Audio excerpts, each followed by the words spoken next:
êtes en direct en train de suivre cette émission Qui dit vrai, votre émission de point d'actualité qui reçoit ce soir Norbert Yamba. Il est cadre de l'UDPS, chercheur en même temps. Il est également consultant international sur des questions de développement panafricaniste. Avec lui, nous allons parler des sujets qui ont marqué l'actualité de la semaine.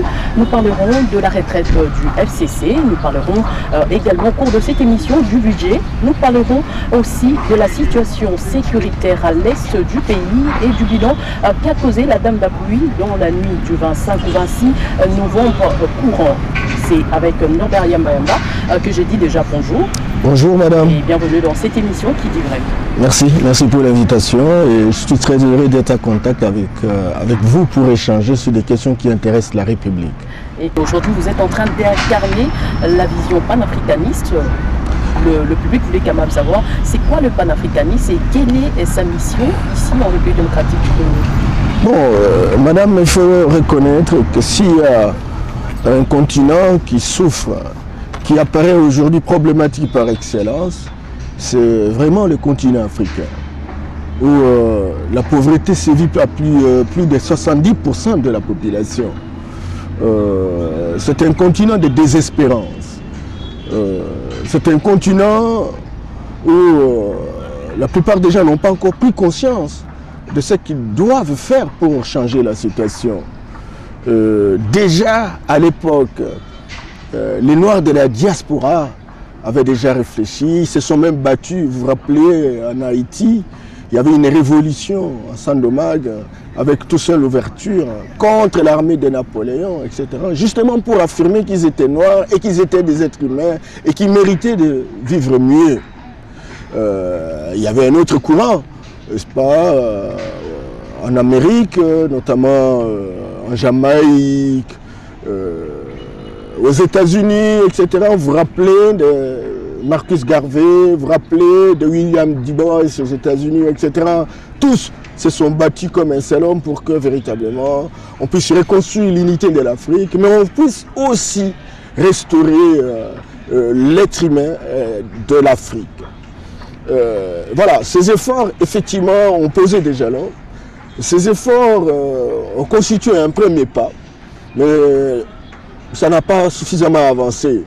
Il fallait entendre les années 60, lors des indépendants, bien entendu, pour que des hommes, une génération ressurgit, pilotée naturellement par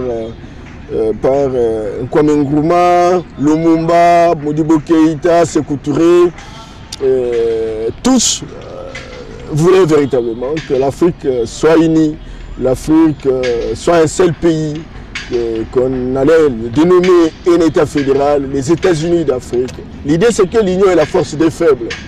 Aujourd'hui, lorsqu'on nous a divisés sur base d'une carte mal dessinée, à partir de la conférence de Berlin, et écoutez, on a été saucissonnés, on n'a pas tenu compte des cultures des uns des autres, on n'a pas tenu compte des espaces géographiques, rien. C'est parce que ces personnes qui ont divisé l'Afrique n'ont jamais été en Afrique. Aujourd'hui, nous sommes des faibles, les dindons de la farce. Je crois qu'il faut réitérer naturellement cette idée de perdre l'indépendance. Mais il faut venir avec une nouvelle vision. Et nous disons que oui, le panafricanisme a existé. Oui, des hommes récemment comme Thomas Sankara, comme Colonel Kadhafi, comme Laurent Gbagbo, etc. Ils ont estimé effectivement que l'on construise l'Afrique. Mais on est resté plus sur des questions de contestation, sur des questions de restauration de la conscience historique. Mais on n'est pas allé véritablement vers un schéma opératoire qui met en place des mécanismes de pouvoir lutter contre véritablement la pauvreté qui a élu domicile en Afrique. Et donc nous venons, pas avec le panafricanisme initial, mais nous venons avec la nouvelle vision panafricaine, une vision qui prend en compte la restauration de l'identité culturelle africaine, une vision qui prend en compte la restauration de la spiritualité authentique, mais une vision qui considère que la science, les technologies sont indispensables pour construire une intelligence économique qui permette véritablement de générer des ressources qui peuvent être rationnellement réparties et constituer des éléments de motivation pour lutter contre la pauvreté dans notre continent et faire de notre continent c'est pas un État fédéral, les États-Unis d'Afrique, où il y aurait véritablement des caisses de péréquation. Parce qu'en réalité, madame, l'Afrique est unique, mais elle est variée. La situation au nord, ce n'est pas la situation au sud. La situation au sud, ce n'est pas la situation au centre. La situation à l'est, ce n'est pas la situation à l'ouest. Il y a des variétés, il y a des espaces où il y a la pauvreté la plus abjecte, il y a des espaces où on a fait véritablement des efforts. Mais si nous nous mettons ensemble, si nous pouvons travailler véritablement comme un seul État, nous allons véritablement gagner le pari. Et vous savez que notre président de la République, Félix-Antoine Tshisekedi, se bat dans ce sens-là. C'est pourquoi il est reconnu comme un panafricaniste. Il a signé ce qu'on appelle la zone de libre-échange, justement, pour permettre les échanges entre les Africains, parce qu'on est en proportion de 16 à 17%. Il faut aller un peu plus jusqu'à la construction des États-Unis d'Afrique.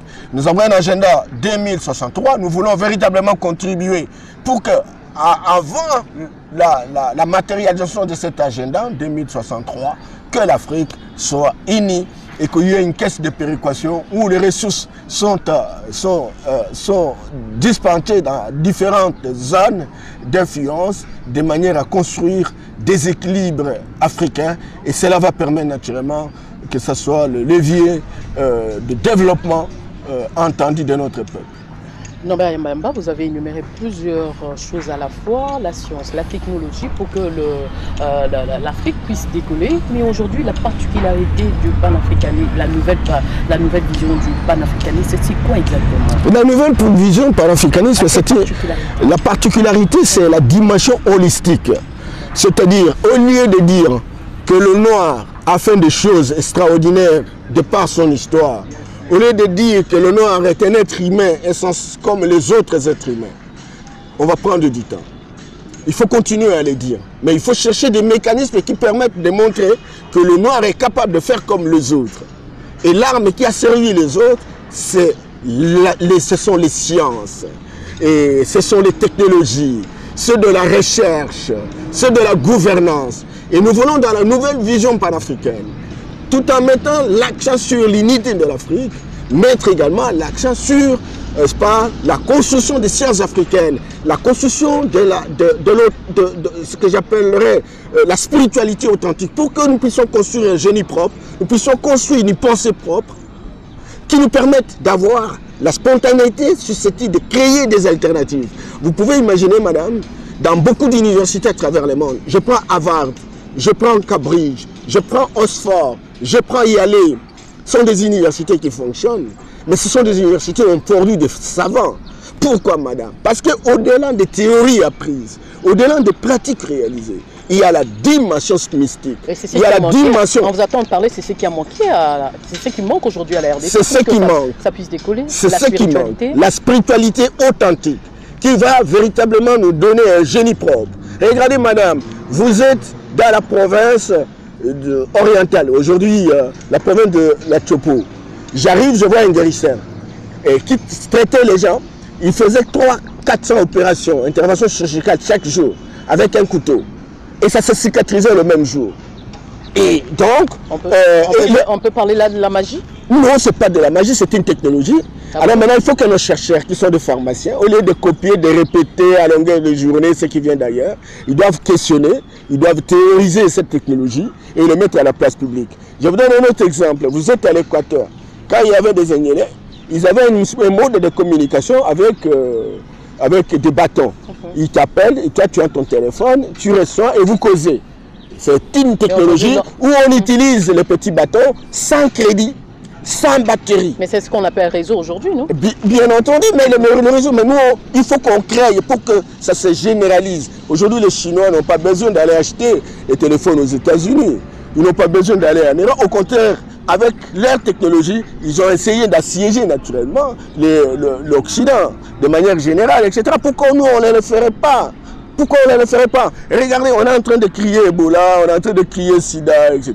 Nous avons une superbe végétation. Nous avons des médecins, nous avons des pharmaciens qui répètent à longueur de journée les théories de l'extérieur entendues. Mais nous avons un génie dans notre environnement. Dieu a donné à chaque espace la capacité de changer leur nature naturelle avec le génie qui se trouve dans cet environnement. Donc aujourd'hui, on peut dire que Norbert Yamba Yamba est en contact avec le génie africain. Mais nous devons construire cela pour que vous et moi, pas seulement nous et nous tous, nous soyons en mesure d'être dictés. Regardez, vous êtes journaliste. Les méthodes que vous utilisez, les techniques que vous utilisez sont importées.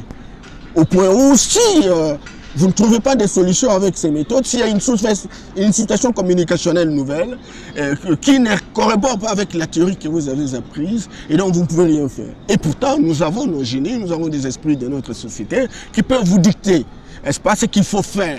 Et c'est ce qui nous reste. C'est pas pour rien que vous voyez les avions de 50 tonnes. Mais vous savez que Norbert Yambamba, l'État congolais est un État laïque. Est-ce que vous pensez qu'avec votre dimension spirituelle, qui va trouver déjà d'autres spiritualités déjà installées, là nous avons les catholiques, nous avons le kimbanguiste, nous avons plusieurs, les églises des réveils, nous avons la Rose-Croix, nous avons la Maïkari, nous avons le franc-maçonnisme. Mais où est-ce que le panafricanisme... Tout ça c'est importé. Tout ça c'est importé. Tout ce que vous avez dit là c'est importé. Chaque espace a des capacités que l'énergie qui a créé le monde a donné à chaque espace. C'est à l'espace d'exploiter. Je me suis beaucoup. À l'espace d'exploiter cela pour mettre ça en marche de manière à pouvoir changer la situation. Vous parlez que bon, il y a plusieurs spiritualités. Oui, elles sont venues d'ailleurs. Et ces spiritualités ont permis aux autres de se développer. Combien de siècles nous avons connu ces spiritualités? Plusieurs siècles. Et ça nous a fait quoi? Sans effet. Simplement parce que nous avons négligé notre spiritualité. Avant que l'Occident ne vienne, les fils d'Abraham ne viennent. Parce qu'il y a le christianisme, il y a le musulman, etc. qui, du reste, sont nés dans des espaces bien déterminés. Ils sont venus chez nous. Eh bien, écoutez, est-ce qu'ils ne nous ont pas trouvé en train de reconnaître qu'il existait un Dieu? Comment on appelle chez les Mongols chez les Tétés, là, par exemple, le Wanya Shungo, on y appelle ailleurs Nzambi Mpungu, on appelle Nzankomba, Mungu, Nzambi Mukulu, etc. Ça, dans toutes nos langues, on reconnaissait qu'il existe l'être suprême qui a créé le monde. Et cet être suprême est juste. Il a créé des espaces. Et dans chaque espace, il donne des potentialités. Et à chaque peuple de découvrir ses potentialités. Et à l'époque de l'Égypte antique, nous étions très puissants. Et les Occidentaux venaient en Afrique pour apprendre la science. La trigonométrie, l'astrophysique, l'astronomie, le mathématique, etc. Aujourd'hui, l'Afrique est le berceau de l'écriture, le berceau de mathématiques. La première table, qu'on voit aujourd'hui digitalisée, etc., est venue de chez nous il y a 37 000 ans, à l'est de la République, etc. Et donc, nous devons nous reconnecter avec nos ancêtres pour que nous soyons en mesure, pas pour chasser d'autres spécialités, mais affirmer notre poids ontologique et affirmer notre leadership parce que nous maîtrisons notre environnement. Bon, je disais, M. Norbert Yambamba, que faire aujourd'hui pour nous réconcilier avec nos ancêtres pour que les génies commencent maintenant à œuvrer comme il se doit dans notre pays et aussi booster le développement de notre pays? Mais il faut rétablir notre identité. Lequel? Notre identité culturelle. Avant que les Occidentaux n'arrivent, ici chez nous, nous avions ce que nous faisions. Je suis allé dans Indombe avec un ami français et on a trouvé un prophète qui a arraché tout ce qu'il y avait comme patrimoine culturel, etc. Et seulement que c'est diabolique, c'est satanique, etc. Et mon ami qui était français me disant, mais écoutez Yamba, vous restez avec quoi? Tous nos ancêtres, il parlait des ancêtres occidentaux qui nous ont colonisés, ont tout emporté. C'est comme ça que vous voyez dans des musées en Europe, ce sont des matériels qui ont été importés d'ici. Et nous ne sommes plus restés avec aucun génie qui nous dicte. Parce que croyez-moi, Madame Feza, aux États-Unis, à Harvard, c'est la plus grande université. Lorsqu'on a donné la théorie, il y a des moments qui sont réservés à des séances d'initiation, n'est-ce pas, et qui animées par des sociétés secrètes. Nous ne sommes pas ça. Quand vous êtes par exemple à l'Université libre de Bruxelles, il y a des gens qui sont organisés dans la maçonnerie et ça se réalise à ciel ouvert. À ciel ouvert, mais chez nous, c'est toujours la sorcellerie, etc. Si on fabrique un téléphone iPhone par un Américain, on dit c'est la science. C'est la technologie. Et alors maintenant, si nous prenons un petit bâton pour appeler aux États-Unis, on dit c'est un sorcier. Écoutez, c'est vraiment regrettable. Et ils utilisent la force de leur spiritualité. Lorsque nous, on veut utiliser la force de notre spiritualité, et donc, nous sommes considérés comme des sorciers. Mais cela est un dessein. Lisez même le dictionnaire, lisez la Bible. Vous allez voir même comment les gens se sont organisés pour dire que nous sommes dans la malédiction des Cham. Vous connaissez l'histoire des Cham. Le noir, c'est donc a trahi, etc., etc. Pour nous décourager de manière que nous puissions véritablement restaurer notre poids ontologique. C'est tout ça que nous voulons, qu'on pose les jalons pour dire l'avenir de l'homme noir, l'avenir de l'Afrique passe par la restauration de la spiritualité authentique, passe par le rétablissement de la pensée autonome. Si nous ne nous réconcilions pas avec, n'est-ce pas, nos ancêtres, si nous ne mettons pas le système qui a été utilisé par nos ancêtres et théoriser cela pour moderniser cela. Parce que le problème se pose au niveau de la modernité. Regardez comment nous sommes en train de souffrir, madame. On a opté pour la démocratie, on a opté pour les droits de l'homme. Mais nos ancêtres, quand vous arrivez à l'époque de Soumangoro Kanté, au Mali, à 1236, il a existé une charte des droits de l'homme qu'on a appelée Funguran Carrefour. Le nom me dérange, mais au moins cette charte de 44 articles a existé avant que le monde ne connaisse les droits de l'homme. Vous voyez, madame? Et donc, nous avons connu de l'apogée. Pourquoi nous ne pouvons pas fouiner ce que nos ancêtres ont fait pour que nous puissions moderniser cela? Je termine, madame. Le système d'organisation démocratique, ça c'est une démocratie occidentale. Aujourd'hui, cette démocratie est essoufflée et même démodée, dépassée. Vous avez suivi aujourd'hui, même le modèle libéral, le capitalisme. Une nouvelle démocratie? Mais écoutez, il faut inventer. Nous avons existé, nous avons des lignages, nous avons des clans, nous avons des tribus, nous avions des royaumes. Mais ces royaumes étaient organisés, ils avaient une certaine organisation politique, administrative, etc. Pourquoi nous pouvons, nos chercheurs, qui deviennent des perroquins, des pseudo-chercheurs politisés, auraient pu faire des recherches et nous dire, regardez comment le royaume Kuba a fonctionné, regardez comment sur le plan des droits ils ont fonctionné, regardez comment nous pouvons corriger cela pour adapter la situation par rapport, n'est-ce pas, aux exigences modernes. Ça, on en a besoin. Il me semble que ça ne se fait pas. Alors maintenant, si nous ne prenons pas le courage aujourd'hui de pouvoir dire ces choses de manière claire et que nous ayons des chefs d'État qui sont partie prenante par rapport à cette dynamique, on n'ira nulle part. Dans les années 60, effectivement, il y a eu des gens très courageux, etc., qui sont morts. Simplement parce que l'Occident ne voulait pas à tout prix que nous puissions découvrir ce secret-là. Et donc il fallait le tuer. Mais il y avait la guerre froide. Alors maintenant, aujourd'hui, certes, il y a restauration, il y a presque rénovation de la guerre froide, mais il y a beaucoup d'espace, il y a une marge de manœuvre. Il y a plusieurs puissances. Hier, il y avait deux puissances qui dominaient le monde. Aujourd'hui, il y a multipolarité.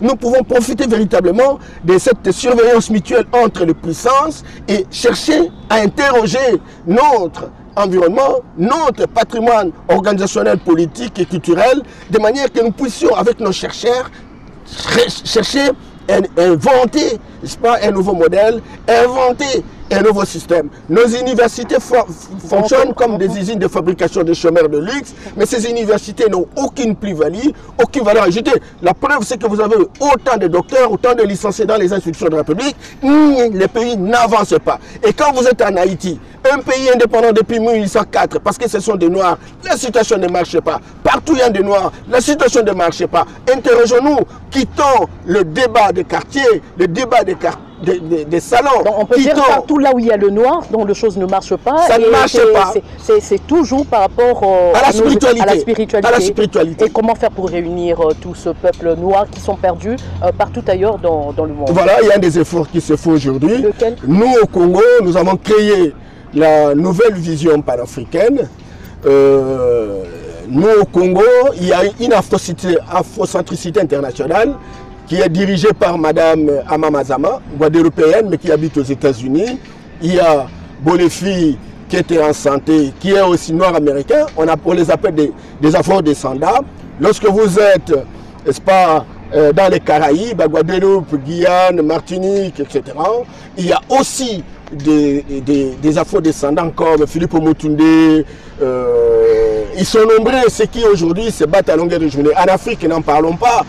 Vous avez des gens comme Kémy Séba, vous avez des gens comme Bomba Sang, Théophile Obenga, qui est notre patriarche parce que c'est lui qui a travaillé avec Cheikh Anta Diop, qui véritablement a suscité l'espérance de tout un peuple. Et nous avons aujourd'hui des présidents qui prennent le courage aujourd'hui d'assumer le taureau par les cornes, comme le président Félix Tshisekedi qui se réclame panafricaniste. J'ai entendu il n'y a pas longtemps le président tchadien Idriss Déby qui disent oui, bon, nous avons failli, il faut changer les choses. J'ai entendu le président Obiang Nguema dire oui, nous avons trahi, mais nous devons changer les choses. Et donc il y a une nouvelle génération qui pense qu'aujourd'hui, on peut ressouder le coude, on peut construire des synergies gagnantes. Il faut redonner l'espoir aux Africains parce que tout le temps, et même s'ils vont continuer avec même ces modèles de démocratie, on n'ira jamais. Les enfants de nos enfants vont continuer à souffrir s'ils n'inventons pas un nouveau système. Mais comment faire renaître cet espoir dans le cœur des Africains? Non, mais il y a beaucoup d'Africains aujourd'hui. Il faut entrer dans les réseaux sociaux, vous allez voir des groupes qui réfléchissent à longueur de journée, qui reprennent pratiquement les 54 pays africains. Vous avez les églises noires, je m'excuse beaucoup, vous avez les églises noires qui sont ici, n'est-ce pas, de la vision qui a été instaurée par Kimpan Vita, par Simon Kimbangu. Il y en a ceux qui ont pris les 30 coups de route comme Nemwana Nsemi, Papa Nkusu, Lobolalo Ilondo, Papa Wassamboula. Ils sont nombreux. Donc, avec vous allez le mettre autour d'une table? Oui, bien entendu. Bien entendu. Cela ne veut pas dire que nous allons exclure nos frères qui sont chrétiens, nos frères qui sont musulmans. Nous avons tous été à la contre de ces réalités, mais nous devons tous apprendre que nos ancêtres avaient des capacités de transformer leur pays. C'est pourquoi quand vous êtes au village, vous entrez en forêt, on utilise la paille pour construire des toitures. Mais écoute, on ne prend pas n'importe quelle feuille. Il y a des feuilles qui sont destinées pour construire la toiture. Et alors, il sait qu'il y avait de la recherche à l'époque pour savoir que telle feuille correspondrait à telle... Voilà. Donc, nous voulons que, au lieu d'attendre d'abord l'étal, eh bien, que nous ayons quand même notre génie qui nous dise qu'à partir de ça, vous pouvez avoir tel résultat. Voilà. Et ça, il faut commencer aujourd'hui. Si on ne commence pas, on ne commencera jamais. Et aujourd'hui, le panafricanisme, qui est votre vision, a un siège ici en République démocratique du Congo et ça s'est déjà installé. Et comment est-ce que vous comptez l'élargir dans le monde? Oui, bon, nous sommes en contact, je vous ai dit, avec les Caribéens, nous sommes en contact avec tous les afro-descendants pour que nous puissions travailler. Moi-même, j'ai fait 43 pays africains et nous avons installé des points focaux. Nous sommes en interaction dynamique. C'est vrai que c'est un travail énorme qui nécessite naturellement que nous puissions avoir des moyens, etc. Et c'est comme ça que beaucoup de panafricanistes ont failli. Aujourd'hui, ils ont embrassé, ils ont fait des choses en violation véritablement des missions qui leur étaient données parce qu'il y a des spiritualistes, oui, à cause de la recherche des petits moyens pour survivre. Beaucoup ont perdu les missions qui leur a été confiées. Et donc, je pense que moi, j'apporte non seulement la dimension spirituelle, mais une dimension scientifique et une dimension politique. Parce qu'en réalité, si on ne combine pas les trois dimensions, je suis chercheur, je suis politique et je suis spiritualiste. Et donc j'incarne les trois dimensions. C'est comme ça que lorsque je ne sais pas donner une solution sur le plan spirituel, je peux rechercher des solutions sur le plan politique, je peux rechercher des solutions sur le plan scientifique et j'aborde avec plus d'efficacité opérationnelle le secteur spirituel. Mais il y a des gens qui sont suffisamment outillés, mieux que moi, sur cette question. Et je crois que nous sommes dans une logique d'interaction, nous sommes dans une logique de mutualisation des énergies. Et c'est petit à petit qu'on va construire cet esprit. Parce que tout ce que je suis en train de dire, les gens vont dire, mais écoutez, mais c'est Yamba Yamba dans les sciences. Voilà, la petitesse d'esprit, parce qu'on a été aliénés, on a été complètement, on nous a enlevé le cerveau. Et donc, nous, on ne fonctionne qu'avec du sentiment, avec le cœur, et on ne comprend pas que la croyance bloque les raisonnements. Lorsqu'on croit en des choses, on bloque les raisonnements. Madame, lorsque vous faites allusion avec ce qui s'est passé à la rencontre, c'est pas de l'Occident, il y a de cela 6 siècles, avec nos ancêtres, eh bien, écoutez, qu'est-ce qu'ils faisaient? Ils avaient des valises, ils avaient dans leurs valises la Bible, ils avaient les croix, et ils avaient également des revolvers. C'est pas pour rien que vous avez vu, on a coupé les mains ici, on a tué plus de 10 millions de personnes qui étaient décédées. Et pourtant, les gens qui venaient nous évangéliser, etc. Et donc, tout cela doit nous pousser à des questions questionnantes. Tout cela doit nous pousser à des questionnements. Si on ne se pose pas des questions, on n'aura pas de voie à suivre. Raison pour laquelle nous nous disons que, certes, nous ne pouvons pas de manière mathématique ou mécanique réaliser les choses aujourd'hui, mais on commence déjà à nous poser des questions pour que demain, en tout cas, les choses, le corridor soit clair, la boussole soit tracée et que nos jeunes, nos enfants, les enfants de nos enfants s'assument pour construire un point ontologique qui permettrait véritablement de booster l'Afrique. À quand la sortie officielle du mouvement panafricaniste ici en RDC? Et donc ce mouvement panafricaniste, c'est la 2e quinzaine du mois de décembre. Et c'est là que je profite de cette opportunité pour demander à tous les Congolais, tous les Africains, tout parti politique confondu, qui souhaiteraient que notre pays, notre continent fonctionne autrement, que nous puissions redonner l'espoir à notre peuple. Nous avons tant essayé, n'est-ce pas, les méthodes qui nous ont été amenées, que nous avons importées, que ce soit sur le plan organisation politique, que ce soit sur le plan d'enseignement, que ce soit sur le plan de la religion, que ce soit ceux qui ont adhéré à des écoles ésotériques comme la maçonnerie, Maïkari, Rosekoa, etc. On n'a pas de solution. Trop de docteurs, trop d'intellectuels licenciés, etc. On n'a pas de solution. Parce que nous avons perdu quelque chose de grande importance, c'est la spiritualité. Et donc, il y a moyen de combiner la politique, la science et la spiritualité. Nous nous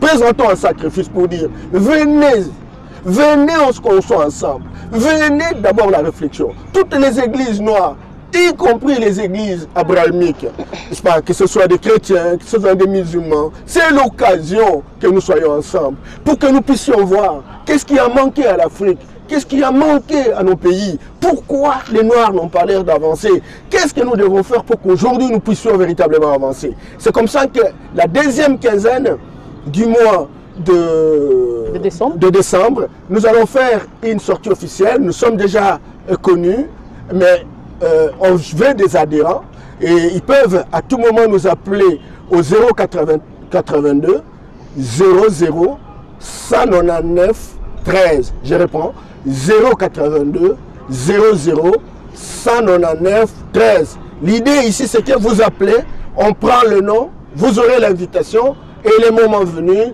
on sera ensemble. Il y aura une conférence inaugurale qui sera animée par moi-même. La conférence va porter sur 21e siècle, le siècle africain. Ce ne serait pas le siècle américain, ce ne serait pas le siècle asiatique, mais ce sera le siècle africain. Et je vais vous démontrer que ce sera notre siècle et c'est l'occasion que nous allons nous mettre tous debout pour que véritablement on puisse mettre en place une planète qui sera équilibrée, où les uns et les autres se respectent mutuellement et que l'être humain, l'humanité, soit véritablement au devant de la scène. Donc un appel est lancé à toute la population qui nous suit au travers cette émission. Là, je passe directement à l'autre sujet que nous avons déjà annoncé au cours de cette émission. Il s'agit de la retraite du LCC à Kissantou.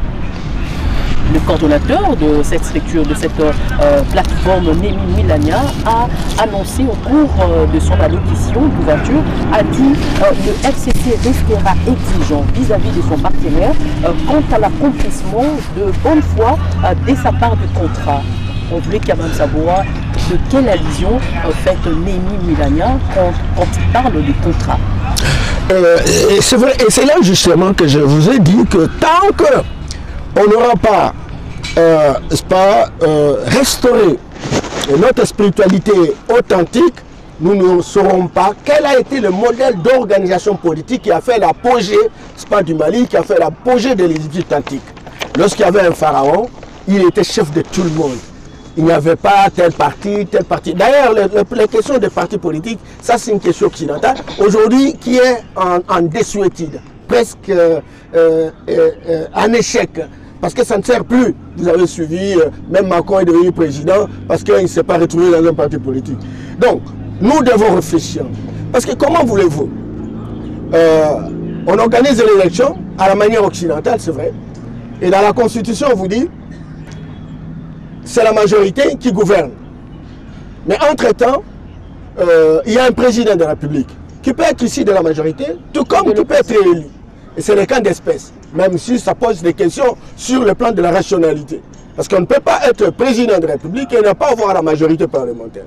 Bon, ça sont des douleurs d'enfantement. C'est un déséquilibre total. Mais au moins l'article 169 aurait souhaité naturellement que le président de la République collabore avec le Premier ministre dans la définition des politiques, dans la régulation des institutions, dans la prise des décisions stratégiques. Et donc le président de la République devient donc le leadership principal. C'est lui véritablement qui inocule sa vision pour que cette vision soit rendue opérationnelle.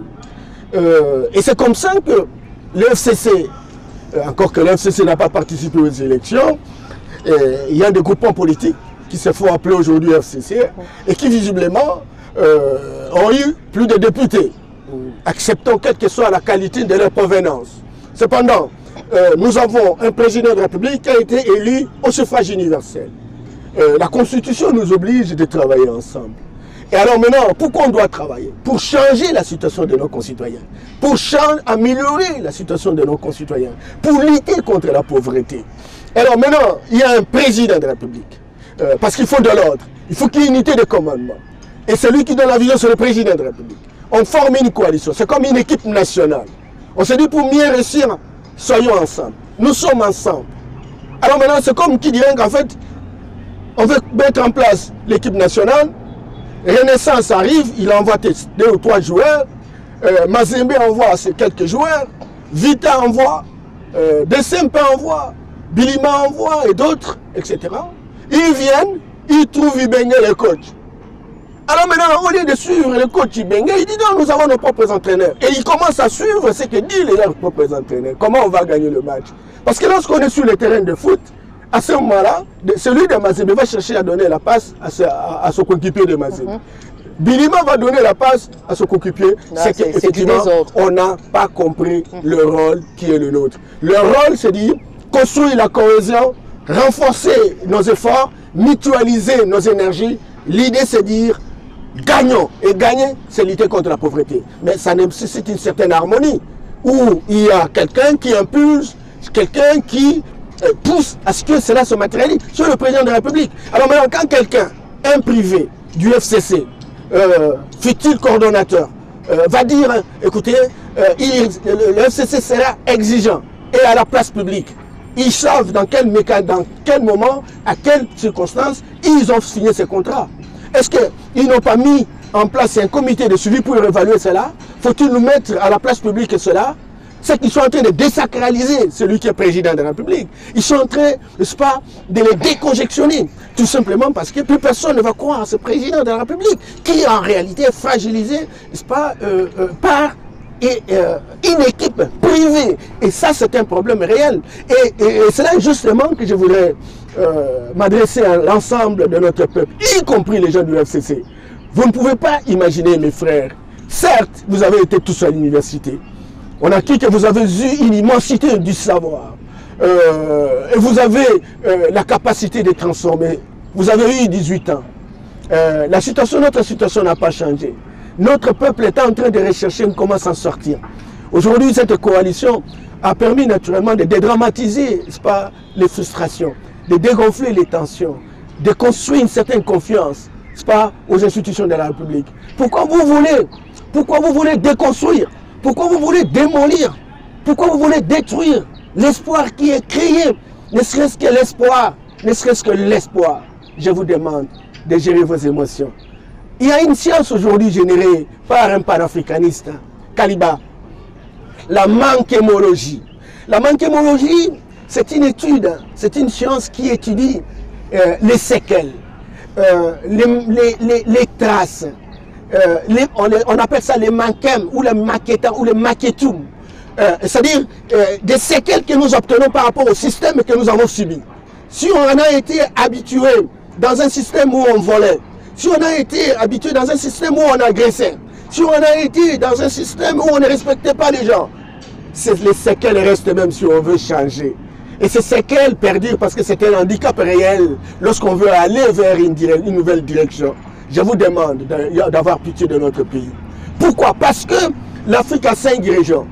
Il y a la région du Nord, il y a la région du Sud, il y a la région de l'Est, de l'Ouest et du Centre. Toutes les régions sont opérationnelles. Il n'y a que la région du Centre, dont la locomotive est le Congo-Kinshasa, qui est encore à genoux. Vous n'avez pas honte? Vous avez 4 pièces, vous avez une cravate, vous avez un diplôme, même qu'on obtienne l'après-midi, un doctorat, et on vous dit, mais écoute, votre pays a l'air d'être dindon de la farce, un État libertaire qui frise un État bordel. Vous n'avez pas honte de ça? Moi, je pense que le moment est arrivé. Que ce soit Cash, que ce soit du FCC de comprendre la responsabilité qui est la nôtre. C'est un grand défi. C'est un pays où nous devons donner des sacrifices. Raison pour laquelle le président, à un moment donné, disait « Je prends la responsabilité, au risque et péril, pour reconstruire la paix. » Mais écoutez, pourquoi vous ne pouvez pas vous investir tous? Est-ce que vous vous attaquez au président Tshisekedi ou vous vous attaquez à notre peuple? Et vous vous êtes enrichis. Nous connaissons des immeubles, des gratte-ciel à travers la Bible, à travers la vie, et même dans beaucoup de pays à travers le monde. On connaît ce que vous avez. Mais écoutez, vous ne pouvez pas par pitié de ce peuple, ne serait-ce que lui donner, ne serait-ce que l'espoir. Mais pourquoi cet espoir doit s'ébranler simplement parce qu'il y a des déclarations incantatoires, tampagiques, incendiaires, qui veulent véritablement venimer la situation précaire? Non, nous croyons que quelqu'un peut changer. Même si on a été formé dans un système, les séquelles, on peut les éliminer. Et je suis très rassuré avec la gestion des émotions par le président Tshisekedi et la compréhension du président Kabila, qui est entré d'entrer dans l'histoire par la grande porte et qui doit faire beaucoup d'attention pour ne pas ressortir par la petite porte, de tout faire pour que nous puissions naturellement redonner l'espérance à notre peuple. Et c'est là par la construction d'une coalition stable où il y a un seul visionnaire et qui impulse les institutions et qui permet véritablement le décollage de la République entendu par l'ensemble de nos compatriotes en Afrique. J'étais en juillet 2018, je termine par là, en juillet 2018 à Accra. Tous les Africains, on était 44 pays réunis. Nous entendons que le Congo se mette debout. Nous entendons que le Congo ne se mette debout. Quitter les débats de quartier. Quitter les comportements qui frisent une certaine adolescence retardée. Revenez vers un débat de prospérité. Et l'Afrique va véritablement retrouver son sort. Je donne raison, n'est-ce pas, à Franck Fanon qui disait l'Afrique a la forme de revolver, dont la gâchette se trouve au Congo. Il faut que les Congolais prennent conscience de ça. Parlons également de la situation sécuritaire où il y a eu récrudescence au niveau de Beni Butembo, de groupes armés, plus précisément les ADF Nalu. Aujourd'hui, il y a eu plusieurs morts dans cette partie du pays et ça continue et encore pas plus tard qu'hier, il y a eu encore des morts à Beni Butembo. De manifestants ont demandé que la mission des Nations Unies puisse quitter ipso facto la République démocratique du Congo sans condition. Votre réaction par rapport à cette situation de l'Est du pays? Oui, parce que les institutions, lorsqu'elles sont inefficaces, le peuple verse dans le désespoir. Pourquoi les institutions sont inefficaces? Parce qu'on y mène de la politique. Là où il y a un problème technique, on veut ramener la politique. L'armée, on met la politique. Les services de renseignement, on met la politique. Les entreprises, on met la politique. Et on divise le pays dans une vision séparatiste, où on ne peut entendre que le chef d'équipe et on ne peut pas entendre les institutions qui sont mises en place. Or, ces institutions sont républicaines, nous les avons importées et nous devons savoir comment elles fonctionnent. Et donc, si nous ne tenons pas compte comment fonctionnent ces institutions, à ce moment-là, ça porte les dysfonctionnements. Raison pour laquelle le peuple, qui entendait beaucoup de la MONUSCO, qui entend beaucoup, n'est-ce pas, de nos institutions, de nos forces armées, etc. Et au regard de la récurrence de ce qui arrive en termes de morts quotidiens, etc. Et donc, les gens estiment qu'il y a moyen de se prendre en charge. Je considère ça. Donc vous êtes pour je considère ça. La RDC? Mais attention, attention, chaque chose qui a des mauvais côtés a des bons côtés. Il faut savoir peser, faire l'analyse coût-bénéfice. Non, la MONUSCO doit rester parce qu'il nous a encore beaucoup de défis. Et vous avez au moment où la population mais le président de la République accuse cette MONUSCO d'être complice de ce qui s'est passé. Le président de la République, à la 74e sommet de l'Assemblée Générale aux Nations Unies, avait demandé qu'on puisse changer le mandat de la MONUSCO. Avant de critiquer quelque chose, il faut savoir le mandat. Je sais qu'il y a des institutions internationales, je sais qu'elles ont des missions, je sais que nous sommes un État patrimonial où nous avons des prédateurs autour de nous, où on a conçu une sorte de mendicité internationale, où nous avons des chefs de relais qui sont devenus véritablement de côté. Je sais, mais il faut comptabiliser les évolutions positives. On demande la révisitation du mandat de la MONUSCO, et dès que le mandat est révisité, ils vont construire des synergies gagnantes avec nos forces armées, encore que dans les chefs de nos forces armées, qu'on écoute les minutes que commandement à l'échelle nationale, provinciale et locale, pour que nous puissions redorer le blason. Parce qu'il est anormal d'avoir une armée de plus de 100 000 hommes et qu'on soit neutralisé par des bandes armées. Ce n'est pas normal. Même si la guerre est asymétrique, la guerre n'est pas conventionnelle. Mais il existe des technologies, il existe des méthodes qui sont correspondantes par rapport à ce modèle de guerre. Donc je pose la question, pourquoi sellement cette partie du pays? Oui, parce qu'il y a des richesses. Oui, parce qu'il y a des velléités séparatistes. Oui, parce que ce qu'on a toujours parlé de la balkanisation est un agenda stratégique, n'est-ce pas, dans les chefs de beaucoup d'acteurs nationaux, sous-régionaux et internationaux. Ça va de soi. Mais nous devons travailler de telle sorte. Mais on a résisté. Pourquoi? Parce que c'est une vision qui date des années 94. Il y avait un chercheur aux États-Unis, etc., qui avait déjà réfléchi que le Congo pouvait bien marcher si on saucissonnait. Or, nous sommes à l'ère de la Constitution des États-Unis d'Afrique. On n'a pas besoin de saucissonner davantage le Congo. On a besoin de le maintenir encore que d'aller vers un État fédéral. Et donc, ces acteurs-là sont là. Il y a des complicités internes, il y a des complicités sous-régionales, il y a des complicités au niveau international, jouées par des multinationales à cause des minéraux de prédilection. Aujourd'hui, vous avez le coltan. Nous avons 80% des réserves mondiales. C'est là-bas. Vous avez l'or, vous avez Mangari. Mais il faut aller, vous allez voir des avions qui atterrissent sur des routes. Je connais à Walikale, etc. Comment ils atterrissent. Donc, il y a une mafia politico-militaro-technique internationale qui véritablement achète à la fois à la sous-région, nos pays voisins, encore qu'on ne sait pas tout, on peut tout changer, on ne sait pas changer la géographie. Heureusement que moi, je sais de vous faire comprendre que lorsqu'on va créer les États-Unis d'Afrique, nous sommes en frontière avec 9 pays. Le Rwanda, l'Ouganda, le Soudan. Et je termine par là. Ouais. Donc, si le Rwanda a besoin de vivre avec nous et que nous sommes dans un seul État fédéral d'Afrique, écoute, le gaz qu'il exploite, on peut créer un projet intégrateur. Eh bien, écoute, le coltan, on peut créer un projet intégrateur, etc. Au lieu que le Rwanda aujourd'hui apparaisse comme le pays le plus grand producteur de coltan au moment où il n'en a pas 37% de la production mondiale. Parlons du budget parce que nous tendons, la technique médicinale de Jacques, nous tendons vers la fin. Parlons du budget de 10 milliards de dollars américains. C'est le budget pour le gouvernement congolais. Aujourd'hui, ces budgets créent un débat dans la classe politique congolaise. Est-ce que, selon vous, le budget là est conséquent par rapport aux attentes de la population et à l'amélioration des conditions sociales de cette population? Madame Feza, oui. Le Congo, notre pays, aujourd'hui c'est 92 millions d'habitants. En 2035, ça sera 165 millions. En 2050, on sera plus de 220 millions de personnes. Et vous savez, on a eu un budget de 4 à 6 milliards de dollars.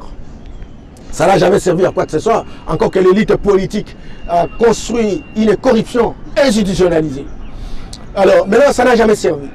Mais lorsqu'on regarde 10 milliards, en peu de temps, je pense qu'il faut savoir saluer parce qu'il y a une évolution de 63%. Ça, c'est première chose. Deuxième chose, en termes du volume, ça ne correspond pas aux ambitions, aux défis et aux besoins de la République. Nous sommes 100 fois le Rwanda, nous sommes 80 fois la Belgique, donc la Belgique compte 80 fois chez nous, 120 fois Luxembourg, 4 fois et demi la France, 9 fois Japon. Donc, ça ne correspond pas.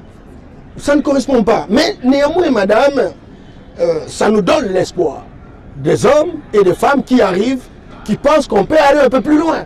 Lorsqu'on découvre ce qui a marché et ce qui n'a pas marché. Ça, c'est deuxième chose. Troisième chose, madame, je suis spécialiste des questions de décentralisation dans notre pays. J'ai conduit le processus en tant qu'expert national et senior depuis 2006. Et madame, je vous assure que la constitution de notre pays a divisé notre pays, la gestion de notre pays à 3 niveaux. Il y a le niveau national, il y a le niveau provincial et le niveau local. Chaque niveau, il y a un budget, il y a un programme. Et chaque niveau a des compétences exclusives et des compétences concurrentes ou partagées. Et donc, le gouvernement central, d'Ilunga Kamba, qui est d'abord un budget de 10 milliards, ce gouvernement, ce budget n'est pas essentiellement que les compétences exclusives et partagées. Les compétences exclusives du gouvernement central, c'est 36 compétences. Par exemple, les routes d'intérêt général. Mais ce gouvernement ne prend pas en considération les routes d'intérêt local ou les routes d'intérêt provincial, parce que c'est la province qui en fait. C'est comme ça que les 10 milliards ne concernent que les compétences dévolues au gouvernement central. Les gouvernements provinciaux ont des compétences exclusives aussi. Ils ont leur budget. Ce qui se trouve dans le budget du gouvernement provincial ne se trouve pas dans le gouvernement central.